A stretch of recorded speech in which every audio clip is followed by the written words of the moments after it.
Sir को उठाओ, खुदावन से बात करो, परमेश्वर तेरा वचन अब मैं सुनूं और 100 गुना फलों को लेके आऊं। मांगो ऊंची आवाज में।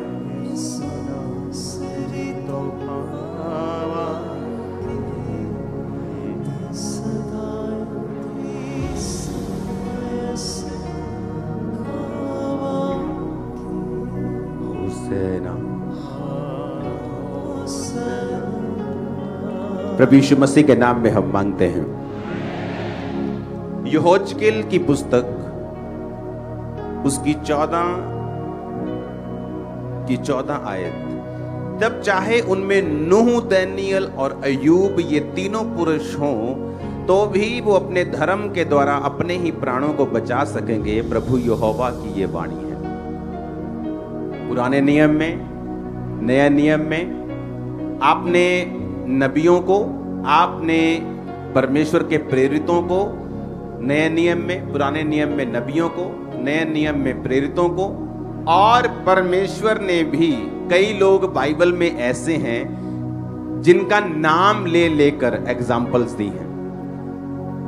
अब परमेश्वर कह रहा है चाहे उनमें नूह हो, दानियल हो, अय्यूब हो, तो ये वो लोग हैं जिनका नाम परमेश्वर लेता था एग्जाम्पल्स देने के लिए। कि नूह परमेश्वर इतना लाइक करता था कि उस दौर में इतने लोग, सब मान लो उस समय की पॉपुलेशन 20 करोड़ थी या 25 करोड़ थी या 40-50 करोड़ थी पूरी दुनिया की। बाइबल कहती है सिर्फ नूह था जो परमेश्वर में चल रहा था। इमेजिन करो परसेंटेज। और बाइबल कहती है परमेश्वर के अनुग्रह की दृष्टि नूह के ऊपर बनी रही। अगर आप दानियल की बात करें तो बाइबल कहती है कि दानियल जब राजा के द्वारा पकड़ लिया गया और उसके लिए भोजन ठहराया गया कि इन लोगों को दारू पिलाओ, इन लोगों को मीट खिलाओ, ये वाला खाना खिलाकर इनको शिक्षा दो और उसके बाद मेरे सामने हाजिर करो, तो बाइबल कहती है दानियल ने वो खाना खाने के लिए मना कर दिया था जो बाइबल में मना हुआ था। कि बाइबल में मना थे कुछ मीट, कुछ खाने, कुछ चीजें जो मना थी और दानियल ने उसे खाने के लिए मना कर दिया था। अब मैं आपसे एक बात बोलना चाहता हूं।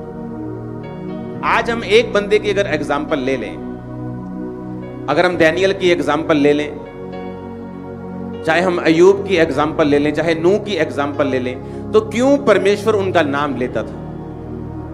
नए नियम में जब प्रेरित बात कर रहा है, याकूब तो कह रहा है एलिया भी तुम्हारे समान दुख और सुख भोगी मनुष्य था। जब उसने गिड़गिड़ाकर प्रार्थना की कि मेघ ना बरसे, बारिश ना आए, तो बारिश नहीं आई। वो भी जो प्रेरित था वो भी किसी बंदे का नाम लेकर तुम्हें समझा रहा था। तो ऐसे ये कौन से व्यक्ति थे, इनमें क्या खासियत थी कि परमेश्वर, नबी, प्रेरित इनका नाम लेकर लोगों को समझाते थे, इनकी एग्जाम्पल देकर समझाते थे। दानियल 1 उसकी 1 से 7 स्क्रीन के ऊपर हम पढ़ेंगे। उसमें लिखा है कि यहूदा के राजा यहोयाकीम के राज्य के 3रे वर्ष में बेबुलीन के राजा नबूकदनेस्सर ने यरूशलेम पर चढ़ाई कर उसको घेर लिया। तब परमेश्वर ने यहूदा के राजा यहोयाकीम को परमेश्वर के भवन के कई पात्रों सहित उसके हाथ में कर दिया और उन पात्रों को शिनार देश में उसने अपने देवता के मंदिर में ले जाकर अपने देवता के भंडार में रख दिया। तब उस राजा ने अपने खोजों के प्रधान अशनपज को आज्ञा दी कि इजरायली राजपुत्रों, उसने अपने खोजों के प्रधान कि इजरायली जो राजपुत्र हैं, यानी जो किंग्स का वंश है, जो राजाओं का वंश है, उनके बीच में से और प्रतिष्ठित पुरुष हैं, जो गृह मंत्री हैं, फाइनेंस मिनिस्टर हैं, ऐसे लोगों के बेटों को लेके आ, उनके बच्चों को लेके आ। फिर क्या करना उनके साथ? निर्दोष, सुंदर, सब प्रकार की बुद्धि में प्रवीण, ज्ञान में निपुण, विद्वान, राज मंदिर में हाजिर रहने के योग्य हों और उन्हें कसदियों के शास्त्र और भाषा की शिक्षा दे। राजा ने कहा कि उनको निर्दोष हों, जवान हों, सुंदर हों, बुद्धि में तेज हों, ज्ञान में निपुण हों, विद्वान हों, राजा के वंश के हों, प्रतिष्ठित पुरुषों के बच्चे हों, उनको लेके आ और उन्हें क्या कर? उन्हें शिक्षा दे, हमारे शास्त्रों की शिक्षा दे, हमारी भाषा की शिक्षा दे। राजा ने आज्ञा दी कि उनके भोजन और पीने के शराब दाख मधु में से उन्हें प्रतिदिन खाने पीने को दिया जाए। इस प्रकार 3 साल तक उनका पालन पोषण होता रहे, तब उसके बाद वो राजा के सामने हाजिर किए जाएं। 3 साल क्यों कहा? बाइबल जब आप पढ़ते हैं तो बाइबल में नंबर्स के मीनिंग्स हैं। आज मैं डीप नंबर के मीनिंग्स में नहीं जाऊंगा, लेकिन मैं आपको कुछ कुछ बताऊंगा ताकि वो इम्पार्टेशन आपकी लाइफ में हो। जब आप बाइबल पढ़ें तो आपको पवित्र आत्मा समझाए, क्योंकि जब आप जिस चर्च में जाते हैं उस चर्च का जो मसा है और जो उस चर्च की जो रेवलेशन है और बाइबल पढ़ने की जो बुद्धि और शक्ति है, आपकी लाइफ पर भी वो एंटर करती है। 3 साल जब आप देखेंगे बाइबल में, 3 का एक महत्व है। बाइबल कहती है जब आप मसीह में आते हैं ना, पहले साल और दूसरे साल आपका सबसे कठिन टाइम होता है। और बाइबल कहती है 1 और 2 साल के जो बच्चे थे वो राजा हेरोदेस ने मरवा दिए थे। मसीह में आने के बाद अगर आपने 3 वर्ष काट लिए, मैं आपको बता सकता हूं कि आपकी बड़ी हाई परसेंटेज होगी उन लोगों की जो 3 साल अगर आपने काट लिए मसीह में और आपने जीत लिया, आप कभी बैकस्लाइड नहीं होगे 3 साल के बाद। Mostly big number of percentage जिसने 3 साल काट लिए। पहले साल शैतान आप लोगों को तंग करता है, उसने मुझे बहुत तंग किया। मसीह में आने के पहले साल में ही मैं इतनी ज्यादा परीक्षा में चला गया कि मसीह में आने से पहले मेरी मुसीबतें कम थी कई चीजों की, और मसीह में आने के बाद वो एक्स्ट्रा हो गई थी, बढ़ गई थी, 10 गुना बढ़ गई थी कई। तो शैतान को मालूम था अगर इसे अभी नहीं मारा तो बाद में मरेगा नहीं। तो वो जब बचपन में आप होते हैं, छोटे बच्चे होते हैं मसीह में, वो आपको मारने की कोशिश करता है, बहुत अटैक करता है, बहुत खिलाफत करता है। फैमिली खिलाफ हो जाएगी, पैसे में कमी हो जाएगी, शरीर बीमार हो जाएगा, दुष्ट आत्मा अटैक करेगी। लेकिन जब आप 1 साल काटते हैं, 2 साल काट लेते हैं, 3 साल काट लेते हैं, 3 साल के बाद सिचुएशन आसान होनी शुरू हो जाती है, डाउन होने शुरू हो जाते हैं, अटैक, गवाहियां बननी शुरू हो जाती हैं, आप बढ़ना शुरू हो जाते हैं। तो 3 का महत्व यह है। हमेशा याद रखो, अगर आपको मसीह में आए 1 साल हुआ है, 2 साल हुआ है, आप सही तरह से चलते जा रहे हैं, वेट करो। जब आपके 3 साल कंप्लीट हो गए, परमेश्वर आपको बड़ी निशानियां देगा, ब्लेस करेगा। आमीन। अब उसने कहा कि 3 साल पालन पोषण करके वो राजा के सामने लेके आओ। उसके बाद उन्होंने यहूदा की संतान में से चुने हुए दानियेल, हनन्याह, मिशाएल, अजर्याह नामक यहूदी थे। खोजों के प्रधान ने उनके दूसरे नाम रखे। दानियेल का नाम उसने बेलत शस्तर रखा, हनन्याह का नाम शद्रक, मिशाएल का नाम मेशक, अजर्याह का नाम अबेदनगो रखा। हालेलुया। अब फिर से पहली आयत को, दूसरी आयत को हम स्क्रीन पे दिखाते जाएंगे। अब जब आप इनको पढ़ते हैं तो उसमें लिखा है कि ये बेबीलोन का राजा था। मैं आपको ये स्टोरी क्यों पढ़ा रहा हूं, मैं इसका कारण भी पीछे आपको बताता हूं, क्या रीजन था इसका। ऐसा क्यों हुआ कि बेबीलोन ने परमेश्वर के कामों के ऊपर, उसके राज्य के ऊपर कब्जा कर लिया? क्योंकि यह भविष्यवाणी थी। वो भविष्यवाणी कहां लिखी थी? वो भविष्यवाणी हुई थी दूसरा राजा 20 उसकी 16 से 18 आयत में। हिजकिय्याह नबी जिसको कैंसर हो गया था, जिसको बीमारी हो गई थी और वो मरने वाला था, और नबी जाके बोलता है कि तू मरने वाला है, अपने घराने को आज्ञा दे, जो देनी है उसके बाद तू मर जाएगा। तो वो परमेश्वर के सामने हाथ जोड़कर माफी मांगकर रोने लगा, प्रभु से बताने लगा कि मैं वफादार रहा हूं। आंसू देखकर परमेश्वर ने उसे हील नहीं किया, वफादारी पास्ट बताया कि प्रभु मैं तेरे कामों से वफादार रहा हूं, मुझे हीलिंग चाहिए। तो परमेश्वर ने उसकी 15 साल उम्र और बढ़ा दी थी। लेकिन जब शैतान आपकी जिंदगी में परमेश्वर के काम देखता है, आप जब बीमार थे आप पवित्रताई में थे, लेकिन जिस दिन आप चंगे हो गए आप व्यभिचार में चले गए। वही हिजकिय्याह के साथ हुआ कि जब तो बीमार था, रो रहा था प्रभु के सामने, जैसे ही चंगा हुआ, बाइबल कहती है बेबीलोन के राजा उसके पास सुनेहा भेजते हैं और वो कहता है कि आ जाओ। और जब बेबीलोन का राजा उसके पास आता है, लोग आते हैं, तो वो सारे अनमोल भंडार, सारे हथियारों के भंडार, सारी अनमोल वस्तुएं दिखाता है और नबी नाराज होता है। नबी बोलता है कि तुम्हें मालूम नहीं था कि वो तुम्हारा दुश्मन है, खुदा का दुश्मन है, तुमने उसे अपने अनमोल भंडार क्यों दिखाए? अब आने वाले समय में क्या होगा? यशायाह ने हिजकिय्याह से कहा, यहोवा का वचन सुन ले, ऐसे दिन आने वाले हैं जो कुछ तेरे भवन में है, जो कुछ तेरे पुरखाओं का रखा हुआ है तेरे भंडार में, वो बेबीलोन को उठ जाएगा। यहोवा कहता है कोई वस्तु ना बचेगी, तेरे पुत्र जो तेरे वंश में उत्पन्न होंगे उनमें से भी कुछ को वो बंदी बनाकर ले जाएंगे और वो खोजे बनकर बेबीलोन के राजभवन में रहेंगे। तो परमेश्वर ने उनको प्रोफेसी दी कि तुम्हारा जो राज्य है वो अन्य जातियां लूट ले जाएंगी, क्योंकि तुम मेरे साथ बेवफा हो, तुमने मेरे साथ मेरी आवाज को नहीं सुना, मेरे वचन को नहीं सुना। जिससे मैं नफरत करता हूं तुम्हें नफरत करनी है, जिससे मैं प्रेम करता हूं तुम्हें प्रेम करना है। ऐसा नहीं हो सकता आप बोले कि पिताजी मैं आपसे बड़ा प्यार करता हूं और पिताजी के दुश्मनों से आप बात करें। जिससे पिता बात ना करता हो आप उससे हंस हंस के बात करें, इसका मतलब आप अपने पिता के साथ प्रेम नहीं करते हैं। हालेलुया। उसमें क्या लिखा हुआ है? उसमें लिखा है कि प्रोफेसी हुई, उसके बाद क्या हुआ? नबूकदनेस्सर, फिर से पढ़ेंगे दानियेल, यहूदा के राजा यहोयाकीम के राज्य के 3रे वर्ष में बेबीलोन का राजा, वही राजा जिसकी परमेश्वर ने भविष्यवाणी की थी, नबूकदनेस्सर यरूशलेम पर चढ़ाई कर उसे घेर लेता है और सारे परमेश्वर के भवन के पात्रों को, सबको, राजा को, सबको उठाकर ले जाता है। लेकिन इसमें मैं कहना क्या चाहता हूं, ये अब ध्यान से सुनना।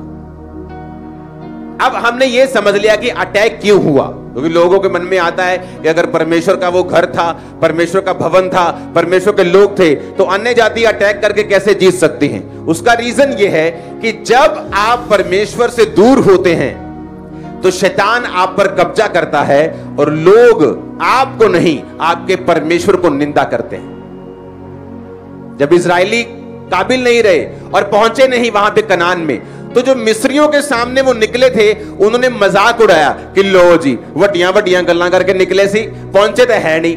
पर उन्होंने ये नहीं देखा कि इजराइलियों ने रास्ते में व्यभिचार किया, बछड़ों की पूजा की, क्या क्या उन्होंने नहीं किया। नबियों के खिलाफ, परमेश्वर के दासों के खिलाफ कुड़कुड़ाए, सब पाप किए, और परमेश्वर ने वहां नहीं भेजा जहां उन्हें बुलाया गया था भेजने के लिए। आप जानते एक बात परमेश्वर ने मुझसे क्या कही, आप लोगों के लिए ध्यान से समझना और लिख लेना इसको। लोग इंतजार कर रहे हैं आपके फेल होने का, आपको मालूम नहीं, वो वेट कर रहे हैं आपके फेल होने का, इंतजार कर रहे हैं आपके फेल होने का। क्योंकि जो वो बोलना चाहते हैं वो लीगलाइज नहीं हो सकता, लोग उसे स्वीकार नहीं करेंगे। लेकिन जब आप फेल हो जाएंगे वो बोलेंगे देखा हमने तो पहले ही कहा था, ये बंदा ऐसा है, ये चोर है, ये फलाना है, ये ढमकाना है। लेकिन तुम फेल तो पाप की वजह से हुए हो, उस वजह से नहीं जो लोग बोल रहे हैं। ध्यान से मेरी बात को समझना। दाऊद पाप में गिर गया, व्यभिचार में गिर गया। जब वो जा रहा था, अब कारण तो व्यभिचार है, जब व्यभिचार में गिरा उसके बच्चे, उसका घराना उसके खिलाफ हो गया, वो सारी चीजें व्यभिचार के कारण हुई। और हित्ती उरिया के दाऊद ने उसको मरवा दिया, जानबूझ के युद्ध में आगे रखे, वो उसके कारण हुआ। लेकिन दाऊद जब जा रहा था तो बाइबल कहती है कि व्यक्ति उसे श्राप देकर कोसने के लिए आया, हे ओछे इसलिए तू मुसीबत में फंसा है क्योंकि तूने किसको मरवाया था? किसको मरवाया था? शाऊल को। लेकिन कारण ये नहीं था दाऊद के फेल होने का। दाऊद के फेल होने का कारण उसका अपना पाप था, लेकिन लोगों को बोलने का मौका मिल गया कि तू इस वजह से गिरा है। कितने मेरी बात को समझ रहे हैं? परमेश्वर ने डायरेक्टली बोला है, मैं आपको इंस्पायर्ड वचन नहीं दे रहा हूं, डायरेक्ट आवाज जो खुदा ने दी है कि लोग इंतजार कर रहे हैं आपके फेल होने का, ताकि वो बोल सकें। इसलिए भजन संहिता में दाऊद कहता है, हे परमेश्वर मेरे गुनाहों को क्षमा कर, मेरे अपराधों को ढांप दे, मेरा मुंह खोल दे ताकि मैं तेरा गुणानुवाद कर सकूं। क्योंकि उसका मुंह बंद हो गया था पाप की वजह से। लोग इंतजार कर रहे हैं कब आप पाप में गिरे, फेल हो जाएं, और वो अपनी टीचिंग्स को कि देखा हमने तो पहले ही कहा था कि ये व्यक्ति धार्मिक नहीं है, आत्मिक नहीं है।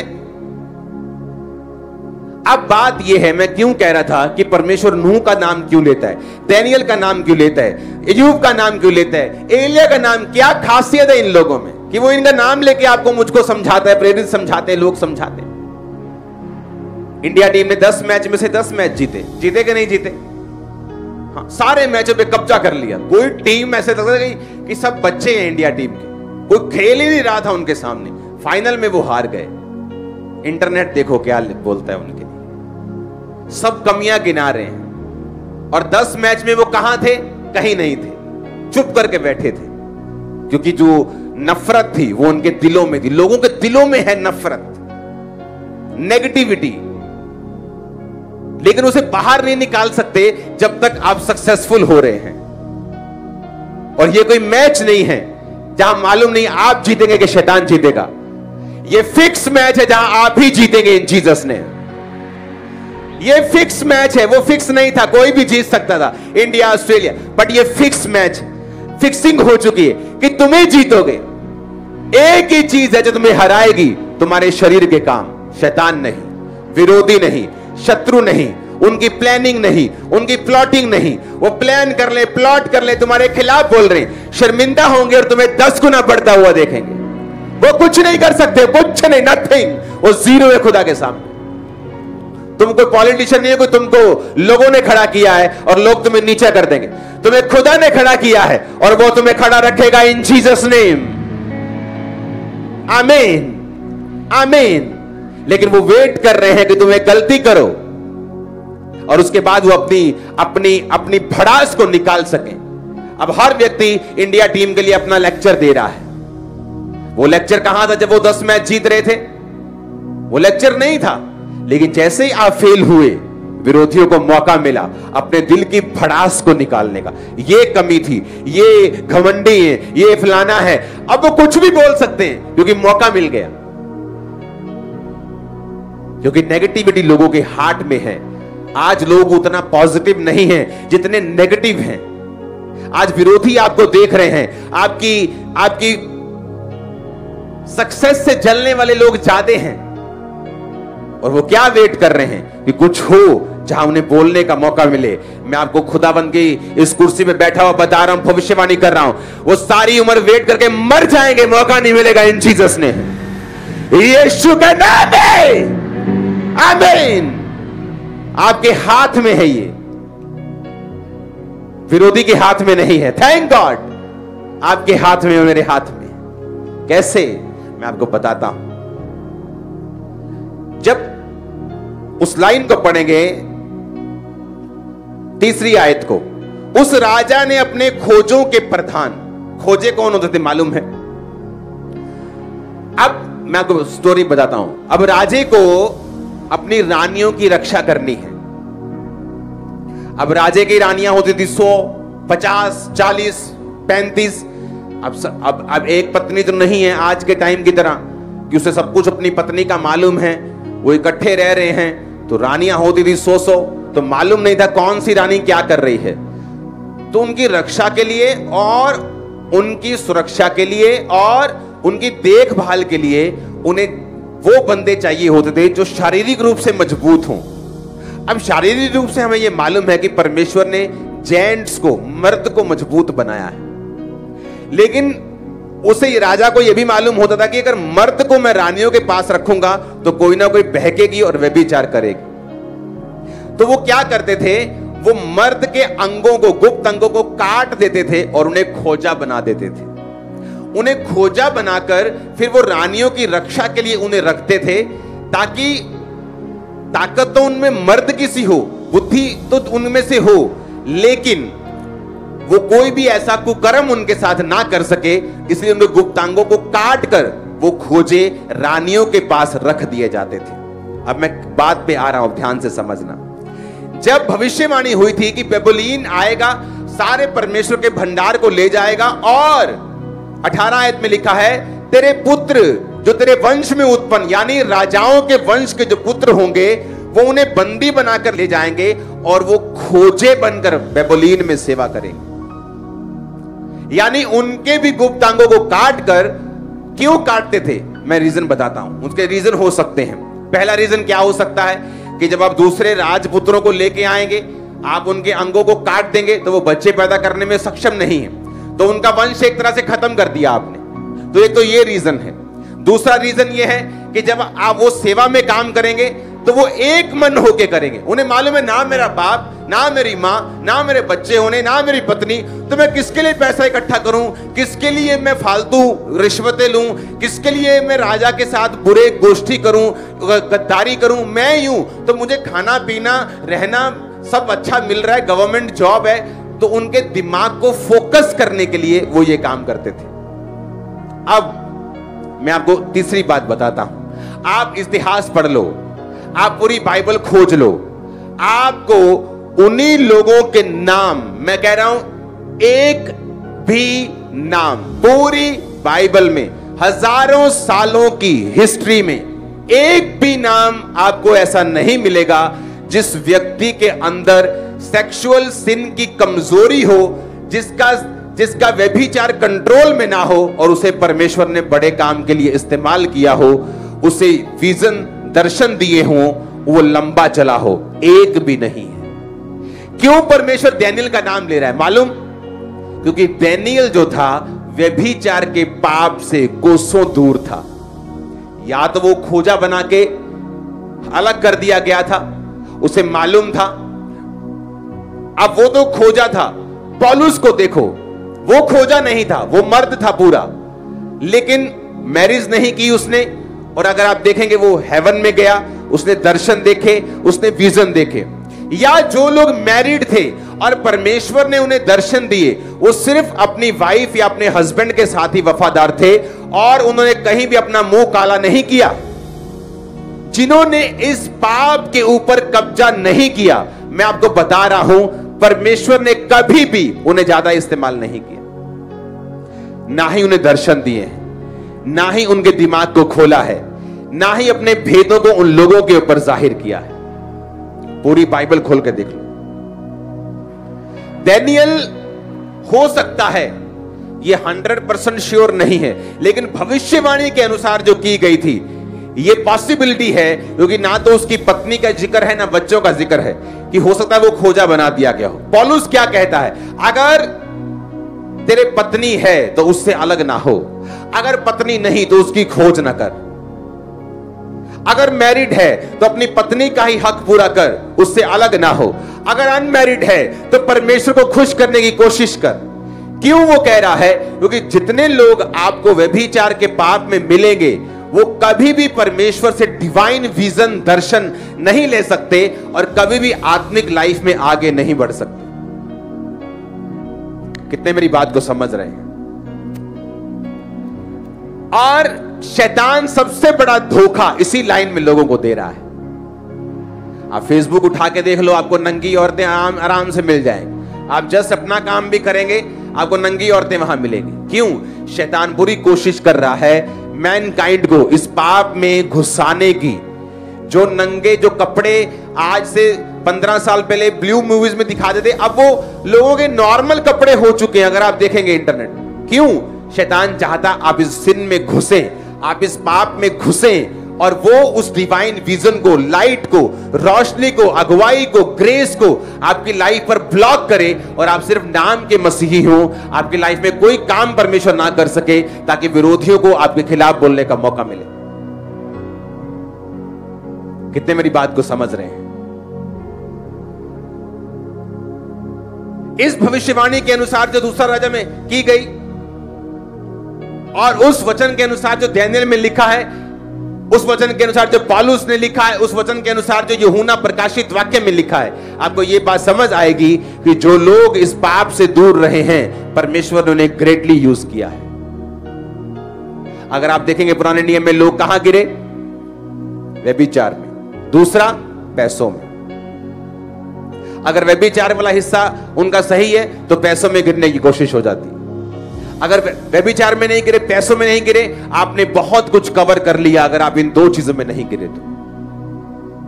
कितने मेरी बात को समझ रहे हैं? और होता क्या है, जब आप इन चीजों पर कब्जा करना शुरू करते हैं, आप इन चीजों के ऊपर अपने शरीर पर काबू करना शुरू करते हैं, होता क्या है? हेवन ओपन होता है। स्पिरिचुअल रेल्म में, आत्मिक रेल्म में एक लाइट आपके ऊपर आनी शुरू होती है। आप क्लियर होना शुरू हो जाते हैं, कंफ्यूजन खत्म होनी शुरू हो जाती है, रास्ते ओपन होना शुरू हो जाते हैं, बहुत से वेज आपकी लाइफ में ओपन होते हैं, बहुत से संघर्ष जो आप कर रहे हैं वो खत्म होना शुरू होते हैं, डिवाइन हेल्पर आना शुरू होते हैं। जो लोग फ्रूटफुल नहीं है आपकी लाइफ में, लेकिन आप उनको छोड़ नहीं सकते, परमेश्वर उनको आपसे अलग करता है। बहुत सी चीजें आपकी लाइफ में होती हैं जो आपके बस में नहीं होती, लेकिन जब आप खुदा के वचन पे चलना शुरू करते हैं वो आपकी लाइफ में होना शुरू होती हैं। फिर आप क्या होता है, आप 6 महीने में, साल में, 2 साल में अपने आप को कहीं अधिक ऊपर पाते हैं जहां आप 2 साल पहले थे। कहीं ग्रेस में पाते हैं जो आपकी लाइफ में पहले थी। आप अपने आप को फ्लो होता हुआ देखते हैं, हर काम में फ्लो शुरू होता है। हर बच्चे, आपकी फैमिली, आपका बिजनेस, आपका फाइनेंस, आपका बॉडी, सेहत, हर एक चीज पे आप खुदा की बरकत को देखते हैं। हालेलुया, जोर से बोलो हालेलुया। आप मेरी बात को समझ रहे कि नहीं? ये चीजें एज ए क्रिश्चियन अगर आपने काबू नहीं की है, आपकी अभी जर्नी स्टार्ट नहीं हुई है, आपने अभी शुरू नहीं किया है, आप अभी तैयारी कर रहे हैं शुरू करने की। क्योंकि ये 2 चीजें ऐसी हैं, सेक्सुअल सिन, पाप, सेल्फ सेक्स करना, मूवीज देखनी, गलत काम करने, मैरिज के बाहर जाना। क्योंकि अगर आप कुंवारे होने का बहाना लगाकर ये पाप करेंगे, मैं आपको लिख के देता हूं रेड साइन करके कि शादी के बाद भी आप ये पाप करेंगे, मैं आपको बता रहा हूं। क्योंकि ये स्पिरिट है, अगर अब कंट्रोल नहीं की तो मैरिज के बाद भी आप कंट्रोल नहीं कर पाएंगे। अगर आपने अब इसे कंट्रोल किया, मनी मैटर में आप वफादार हैं परमेश्वर के साथ, पैसों में आप वफादार हैं, व्यभिचार में आपने कंट्रोल कर लिया है, आपने बहुत हिस्सा कवर कर लिया। आप देखना क्या होता है, आप देखना किस तरह से आपको पता चलता है। जब आप प्रेयर में बैठेंगे वो विजन में बात करेगा, सपनों में बात करेगा, दर्शनों में बात करेगा। वो सपने, वो दर्शन, वो विजन आपके लिए ऐसा, वो डिवाइन जो लाइफ लोग कभी कभी महसूस करते हैं अपनी लाइफ में, वो हम रोज महसूस कर रहे हैं। क्यों? हम वो रेलम में पहुंच गए हैं, वो चीज पे पहुंच गए हैं, वो चीज को हमने काबू कर लिया है, उस पे कब्जा कर लिया है, उसको मास्टर कर लिया है, सालों उस पे चल लिया है। इसलिए हमारा एटमॉस्फेयर आसपास का चेंज हो चुका है। आप उस लाइफ को इमेजिन भी नहीं कर सकते जो मैं और मेरा परिवार जी रहे हैं, इमेजिन भी नहीं कर सकते। अगर मैं उसे बताऊंगा तो वो आपको लगेगा कि मैं आपको पता नहीं क्या चीज बता रहा हूं। हमें मालूम है फ्यूचर में क्या होने वाला है, कौन से चीजें हमें हमारी वेट कर रही है, शैतान क्या प्लान कर रहा है, उसको टाइट कर देंगे यीशु के नाम में, कान पकड़ के। हालेलुया। वो शर्मिंदा होगा, शैतान शर्मिंदा होगा, एनिमी शर्मिंदा होगा। आमीन ऊंचा चाहिए। मैंने कहा दुश्मन की सारी चालें शर्मिंदा होंगी और वो खत्म है यीशु के नाम में। आमीन ऊंचा चाहिए चर्च। आप समझ रहे मेरी बातों को नहीं? ये है क्रिश्चियन लाइफ जो आजकल पास्टर्स बताने से डरते हैं, क्योंकि वो इन्हीं चीजों में फंसे हुए हैं। लोगों को लगता था वाह वाह वाह, वो करोड़ों रुपए बदली बाहर से आ रहा है, ये रोज ऐसे बैठते हैं, ये वो इंग्लैंड से आ रहा है 25 करोड़, चलो लगा दो चर्च में। पता नहीं चर्च में 2000 करोड़ का चर्च बना रहा है। जब चेकिंग हुई, मैंने कहा अगर तुम बोलोगे ना ये वाले दीवार का बिल चाहिए, कहीं भी जाके किसी भी दीवार पे, चर्च की किसी भी चीज पे हाथ रख दो तुम और बोलो इसका बिल चाहिए, मैं निकाल के दे दूंगा आधे घंटे में। किसी भी कोने में चले जाओ, किसी भी कोने में, किसी भी कोने में चले जाओ, चर्च के किसी कोने में चले जाओ, किसी फ्लोर पे चले जाओ, टाइल पे हाथ लगा दो, सीलिंग पे हाथ लगा दो, दीवार पे हाथ लगा दो, खंबे पे हाथ लगा दो, पिलर पे, बोलो इसका बिल चाहिए, मैं आपको दूंगा। जब लोगों को समझ आई कि भाई साहब जो ये बोलते हैं वो हो रहा है चर्च में, कोई घपला नहीं निकला, कुछ नहीं निकला, बिल निकले, सब कुछ निकला। और जब चेकिंग करने वाले आपके विरोधी हों और वो भी मान जाएं, भाई साहब कमाल है।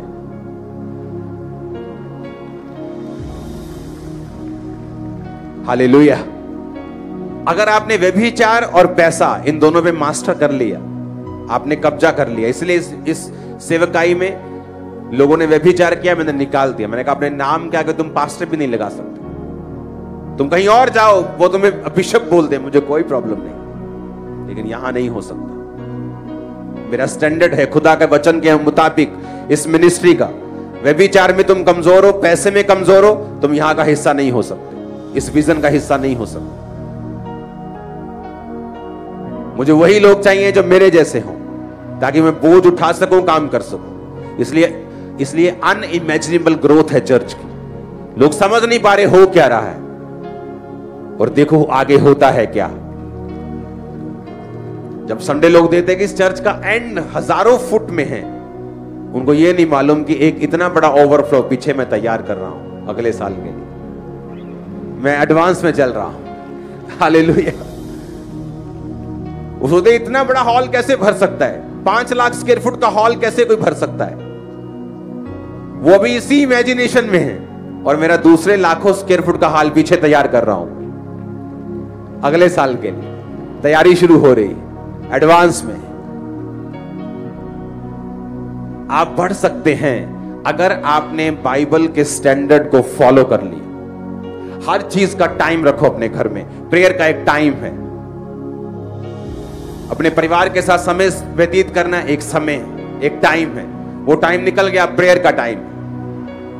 मेरे बच्चे तब से प्रेयर कर रहे हैं जब वो 1-1, 2-2, 1.5 साल के थे, 2 साल के थे, 2.5 साल के, तब से प्रेयर में बैठ रहे हैं। Full fire prayer, full. आप निराश नहीं होंगे अगर वचन को स्टैंडर्ड बना लिया। अगर अपने बच्चे को छोड़ दिया कि अभी बच्चे है, अभी बच्चे है, वो बच्चा जब 15-20 का हो जाएगा फिर तुम्हारे हाथ नहीं आएगा, फिर तुम पीछे भागोगे, फिर वो हाथ नहीं आएगा। खुदा ने कहा बच्चे को उसी लाइन में चलाओ जिसमें तुम उसको देखना चाहते हो। जब वो बड़ा हो जाएगा उससे हटेगा नहीं। वचन स्टैंडर्ड होना जरूरी है।